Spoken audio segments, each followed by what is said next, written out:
It's Shabbat on Thanksgiving weekend, and I have never led this service before. Not exactly sure how this service normally goes, except that I'm supposed to keep it short. Thanksgiving is the only time of the year when we get to spend the holiday with our family. We usually travel to Detroit for this great ingathering of the clan. My brother cooks, my sister bakes, my mother makes great delicacies from our youth. And lately, the next generation plays host to us all. It's always this grand gathering of family and friends, children and grandchildren, lots of love, and a reminder of all that we truly have to be thankful for in our lives.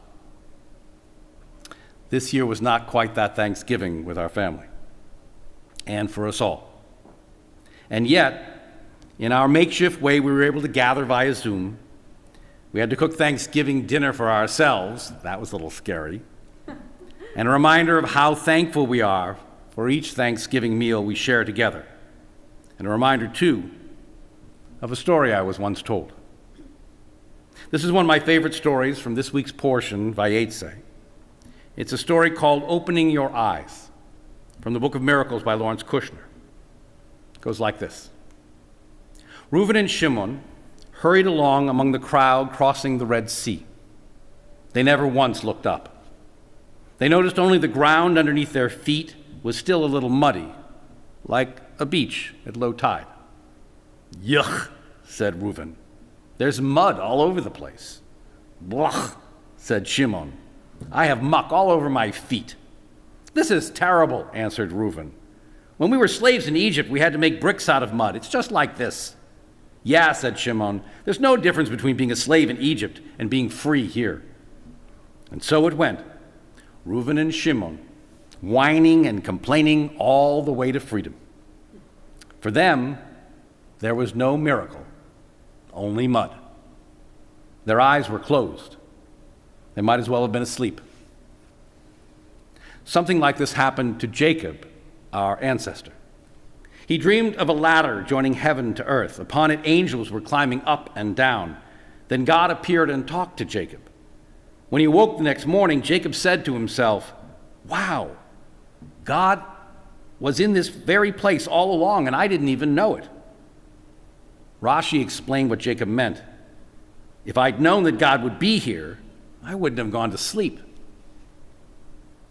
To be a Jew means to wake up and to keep your eyes open to the many beautiful and mysterious and holy things that happen around us every day.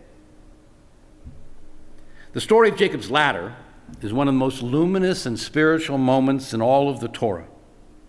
Our wayward ancestor Jacob, having set forth on a journey he is totally unprepared to complete, lays his head down in the darkness of a desert night and dreams of a ladder that connects heaven to earth and a blessing from God on high that will carry him from fear to faith across the wide desert to family and to safety in Haran, and then back again, 20 years of exile, all within the span of this week's Torah portion. And this, at this most awesome and awful moment, Jacob somehow recognizes the presence of God in this lonely place of his beginning, and he gives thanks. It doesn't take long, barely the length of a Thanksgiving dinner, and soon he's back to being that brat of a boy again, bargaining with God to ensure his own prosperity and safety. But for this one moment, Jacob recognizes God's presence in his life, and he's struck nearly dumb by its wonder. He stammers out the words, surely God is in this place, and I did not know. Thanksgiving is traditionally a time for gathering with family and friends around a bountiful table, giving thanks for the blessings in our lives. And at moments like these, we, like our ancestor Jacob, can often awaken to the recognition that the real blessings of our lives are the people gathered around the table and held most closely in our hearts. This year was not that traditional Thanksgiving for many of us. Many of our family rituals were interrupted by concerns for life and health amidst this global pandemic. And yet, amidst it all, and despite the darkness within which we walk, we found new ways connecting by ribbons of light to gather and give thanks. We found creative ways to connect with family and friends, new takes on old recipes, shopping for loved ones from the safety of our homes. Despite all the challenges we've faced and those which still lay ahead, we have much for which to be thankful at this season of Thanksgiving and always. And so let us share together this prayer, a lesson from the Torah and a lesson from our lives. In this moment, mindful of our many blessings, may we form an intent to carry gratitude with us continually. May we leave fear and jealousy by the wayside, making room in our hearts for contentment, satisfaction, and compassion. May we start each day counting our blessings, the blessing of being alive, the many miracles of living in a world where we are one with our ability to love and be loved, the gifts and talents we are graced with, the support we receive and the support we're able to extend.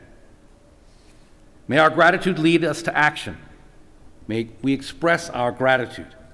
May we smile when we encounter each other on the path. May we seek opportunities to share our talents with others. May we express our love to one another. May we give with no expectation of receiving. May we seek to repair what is broken. May we end each day counting the day's blessings, those we received and those we've bestowed. And may we be a blessing. Amen. Amen.